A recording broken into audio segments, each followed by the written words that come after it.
ฮลโหลสบายดีทุกคนสบายดีแม่บ้านสบายดีอุ่นสบายดี FC ทางภายในและต่างประเทศมื้อนี้เขาก็จะมาเล่าถึงสภาพการบ้านเมืองอยู่ที่สหรัฐอเมริกาว่ามันเกิดอย่างขึ้นในหลายอาทิตย์ที่ผ่านมาเขาก็ได้ยินข่าวเกี่ยวกับการขู่วางระเบิดเกี่ยวกับเรื่องการบินเนาะเพราะว่าซุมื้อนี้สภาพการบ้านเมืองก็คือทุกคนได้รู้ว่ามันเกิดมีภัยสงครามแล้วความปลอดภัยเฮาก็ต้องได้ระมัดระวังหลายขึ้นโดยเฉพาะปัจจุบันเขาเน้นใส่เกี่ยวกับเรื่องการบินเพราะว่ามันมีผู้บริสุทธิ์หลายคนเนาะอันนี้แม่นเขาแน่ใส่มันเป็นการข่มขู่เนาะแต่ว่ามันก็ยังบ่ทันเกิดสภาพให้เฮาเห็นเทื่อแต่ว่าเกี่ยวกับเรื่องความปลอดภัยของสายการบินเขาเจ้าก็ได้วางระบบความปลอดภัยให้แก่ผู้โดยสารไว้เป็นอย่างดีเพราะแต่เขาเจ้าได้ยินเนาะเขาก็จัดวางระบบความปลอดภัยแบบลงจอดฉุกเฉินจอดใส่ได้ก็จอดเพื่อความปลอดภัยแต่ว่ามื้อนี้เฮาก็ได้ยินข่าวอีกมื้อนี้เนาะจากที่สองอาทิตย์ผ่านมาเฮาบ่แม่น2อาทิตย์แล้วนี่เนาะทิศเดียวเกิดเหตุการณ์2ครั้งเกี่ยวกับเรื่องการบินแม่นมามื้อนี้เนาะมื้อนี้เขาเป็นมื้อวันเสาร์ที่14ปี2026เฮาก็ได้ยินข่าวเนาะแม่นก็เดือน3นี่ล่ะพี่น้องแม่น2อาทิตย์ซ้อนละต่อกันมีปัญหาแบบนี้มีข่มขู่ตลอดเนาะเฮ็ดให้ก่อความวุ่นวายสายการบินสายแล้วก็อย่างเดินบินแม่นเนาะมีความวุ่นวายแม่นเฮาจะมาเว้าถึงว่าคือเฮาได้ยินข่าวมื้อนี้เองเนาะวันเสาร์เที่ยวบินของสายการบิน JetBlue จากบอสตันรัฐแมสซาชูเซตส์จะบินไปยังฟลอริดาถูกเจ้าหน้าที่ของรัฐบาลกลางตรวจสอบหลังจากมีรายงานเกี่ยวกับภัยคุกคามการวางระเบิดบนเครื่องบินในช่วงบ่ายของวันเสาร์ภัยคุกคามก็ได้รับการรายงานจากแคปตันเนาะเพิ่นบอกว่าได้มีการขู่วางระเบิดเกิดขึ้นหลังจากนั้นเจ้าหน้าที่เฝ้าตรวจสอบว่าสิ่งที่มันเกิดขึ้นนั่นมันมีปัญหาอีหยังแดเนาะหลังจากที่เขาเจ้าบินออกจากบอสตันเขาก็เฝ้าไปลงที่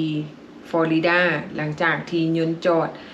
เขาก็ได้โทรหาเจ้าหน้าที่ตำรวจเพื่อที่จะมาตรวจสอบเครื่องบินตรวจสอบคนอยู่ในยนต์ตรวจสอบผู้โดยสารกระเป๋าเนาะแต่ว่าเวลาที่เขาเจ้าแลนดิ้งเขาเจ้าเข้าไปจอดเขาเจ้าบ่จอดอยู่ใกล้กับเกตเพื่อที่จะส่งผู้โดยสารลงเพราะว่าเพื่อความปลอดภัยเขาเจ้าก็จอดห่างไกลออกจากเกตที่เขาเจ้าจะลงเพื่อย่านว่ามันมีเหตุการณ์อย่างเกิดขึ้นก็สามารถซอยผู้โดยสารได้ทันแล้วก็เพื่อบ่ได้ให้สิ่งที่มันเกิดได้รับผลกระทบจากคนที่อยู่อ้อมข้างหลังจากที่เขาเจ้าจอดยนต์อยู่ห่างไกลจากเกตเนาะเขาเจ้าก็ได้ขนกระเป๋านั้นแยกออกต่างหากผู้โดยสารก็แยกออกต่างหากหลังจากนั้นเขาก็ขึ้นมาค้นมากวดโดยใช้ทีมงานของ K9 มันมีหมาตำรวจเพื่อที่จะมากวดสอบค้นหาวัตถุระเบิดว่ามันมีหรือบ่เนาะ There's actually a bomb threat for this airplane and as long as the dog doesn't alert we're going to get the plane up and running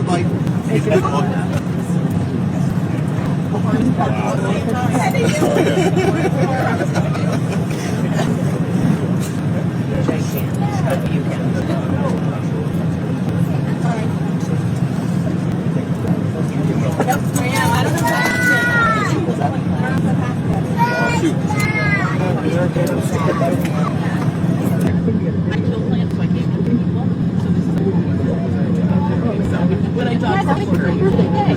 perfect, thanks, yes.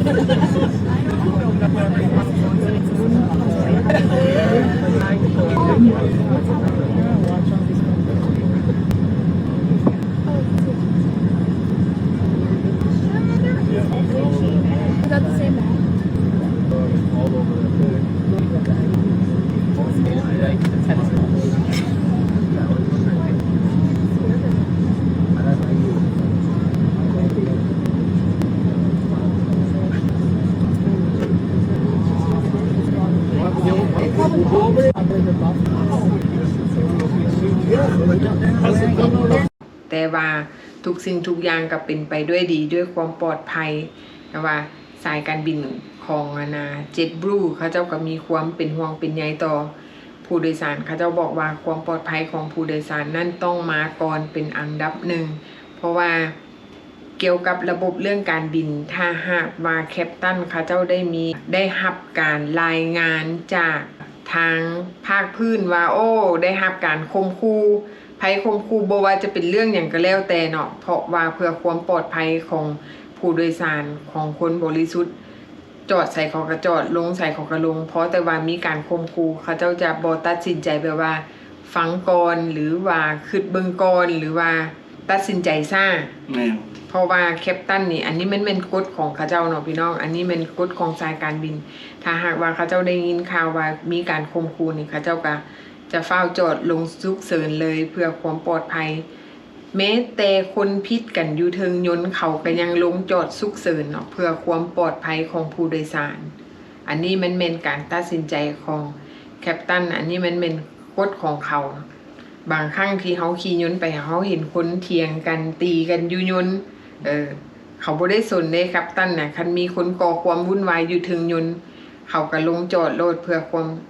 ปลอดภัยของทุกคนนั่นเองเนาะหลังจากที่เขาได้ไปเห็นภาพเหตุการณ์นี้เนาะพี่น้องทุกคนคิดว่าแนวใดเกี่ยวกับการ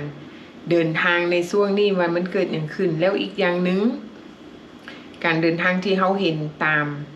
การรายงานของข่าวเนาะที่เขาติดตามมาตามสนามบินแต่ละบอนนี่ก็มีความยุ่งยากเกี่ยวกับเรื่อง TSA เรื่องเกี่ยวกับการตรวจสอบสัมภาระหรือว่าการสแกนเอ็กซเรย์เครื่องของเวลาเขาจะเข้าไปสู่เกตหลังจากเขาเช็คอินแล้วเรียบร้อยแล้วเนาะแล้วเขาจะย่างผ่านไปเกตเขาต้องผ่าน TSA เพื่อกวดความปลอดภัยว่าทุกคนที่มีสัมภาระเอาขึ้นทั้งเครื่องบินประเภท carry on หรือของใช้ส่วนตัวที่เขาถือไปนั่นเนาะเขาจะมีการเข้มงวดกวดสอบแต่ว่าปัจจุบันนี้เนาะเขาจะเห็นว่าผู้โดยสารต่อแถวยาวใช้เวลาประมาณ 3-5 ชั่วโมงเนาะอันนี้ก็เป็นแต่มองเดินยนต์หลายบอนหลายแห่งแต่ละบอนก็แถวยาวไปแต่เช้าด้วยเหตุผลหยังฮู้บ่คุณผู้บอกว่าให้ฟังแน่ก็ย้อนเพราะว่าพวกพนักงาน TSA ที่กระเจ้าบ่ได้เบิกเงินเพราะว่าแต่นับแต่เดือน2วันที่14กระเจ้าบ่ได้เพย์เช็คบ่ได้เงินจากรัฐบาลเพราะว่าเนื่องจากกระเจ้ารัฐบาลชัตดาวน์หมายความว่ากระเจ้าปิดรัฐบาลเพราะฉะนั้นบางคนก็จะไปหางานใหม่แบบบ่ได้สั่งได้ลาเลยก็จะไปสอบงานใหม่เลยเพราะฉะนั้นคนงานบ่พอบัดนี้เพราะฉะนั้นเลยแถวยาวก็เจ้าเขาบอกว่าก่อนจะไปก็ต้องไป 3-5 ชั่วโมงเพราะว่าทุกสิ่งทุกอย่างมันจะซ่าแม่นเนาะความซ่าของเจ้าหน้าที่ TSA เนื่องจากว่าเขาเจ้าขาดบุคลากรเพื่อกวดสอบกระเป๋าเนาะคนต่อแถวยาวจนฮอดพาร์คิ่งเนาะจากที่อยู่ในสนามบินยาวจนไปฮอดบอนจอดรถพี่น้องเฮามาลองมาคิดเบิ่งว่าสภาพเหตุการณ์แบบนี้เฮาควรเดินทางหรือบ่เนื่องจากว่าการต่อแถวยาวๆแล้วเขาเจ้าพนักงานกวดกระเป๋าเฮาเนาะบางครั้งผู้ก่อการให้มันอาจจะแอบแฝงขึ้นไปกับเฮาก็มีเพราะว่าเวลาคนมันหลายเจ้าหน้าที่เพียงแต่ 2-3 คนกวดกระเป๋า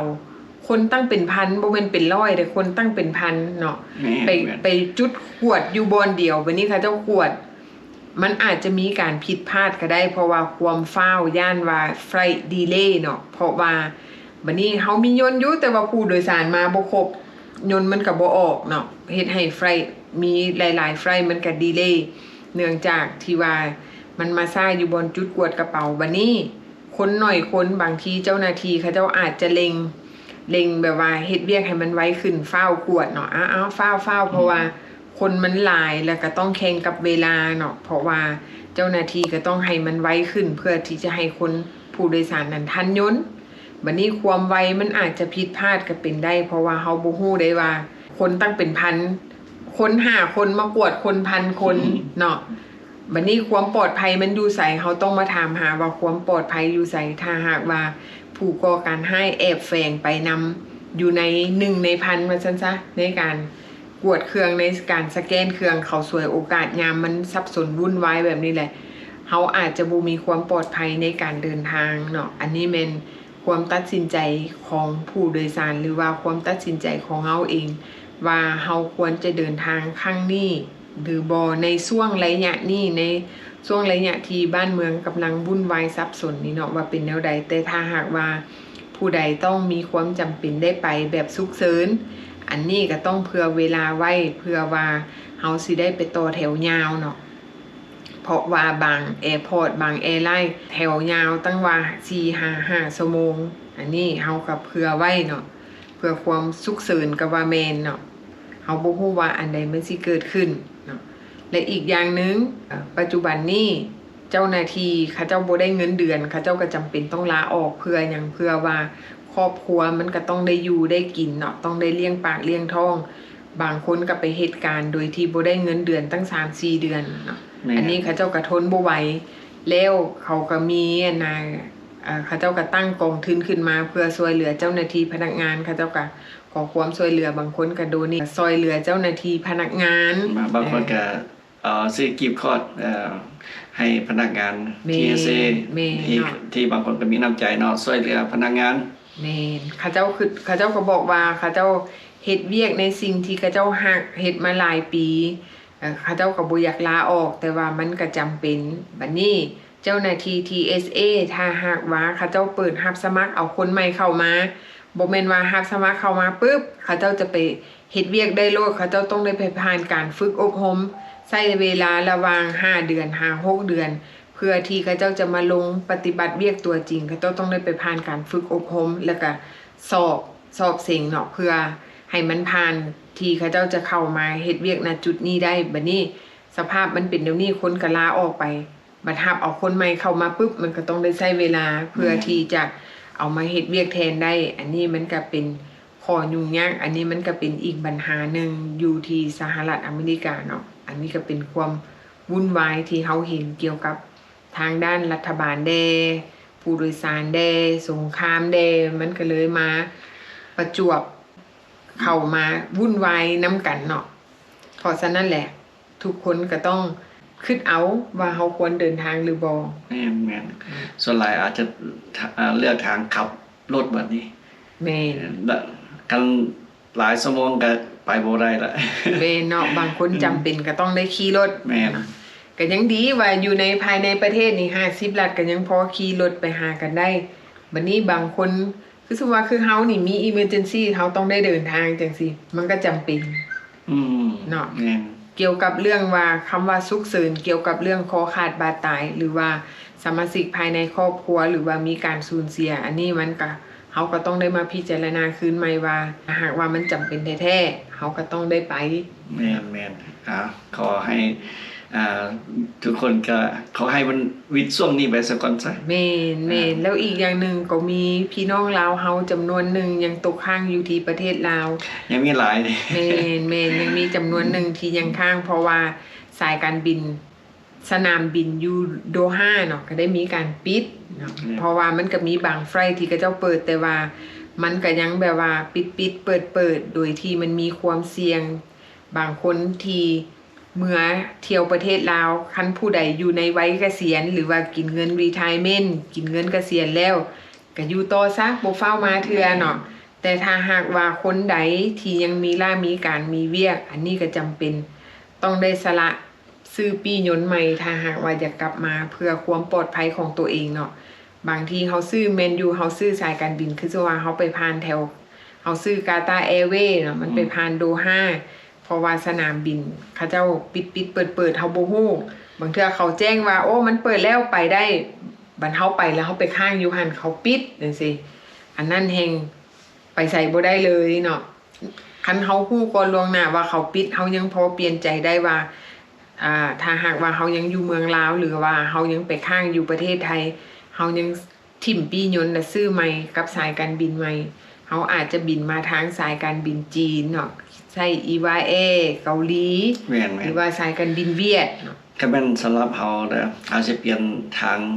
งไปทางบ่ไปทางนั้นMiddle East เนาะเขาจะมาสาย สายทางเอเชียเฮาเพราะว่าเฮาบ่อยากเสี่ยงเพราะว่าเดี๋ยวนี้เฮาทุกคนเขาฮู้นะว่าเขาเจ้ามีสู้รบกันอยู่มิดเดิลอีสต์เฮาบ่